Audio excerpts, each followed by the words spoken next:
Hello everyone. I'm going to show you how to authorize your Canvas account to use Google information.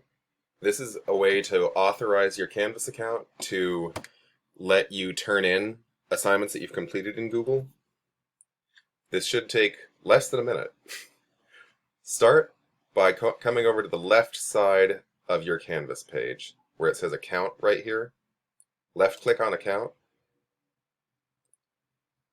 Now you'll see this menu comes up. Click Settings.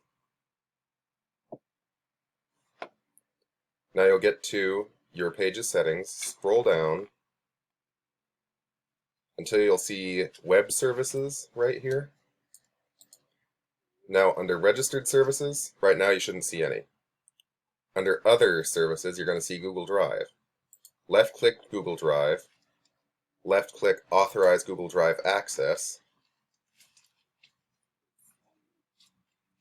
Wait for it to change the settings. Oh, sometimes you'll need to sign into your account. Make sure it's your school account.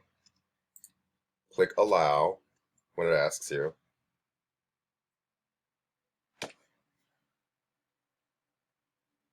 And then it'll say Google Drive account successfully added. And then you're done adding authorizing your Google Drive.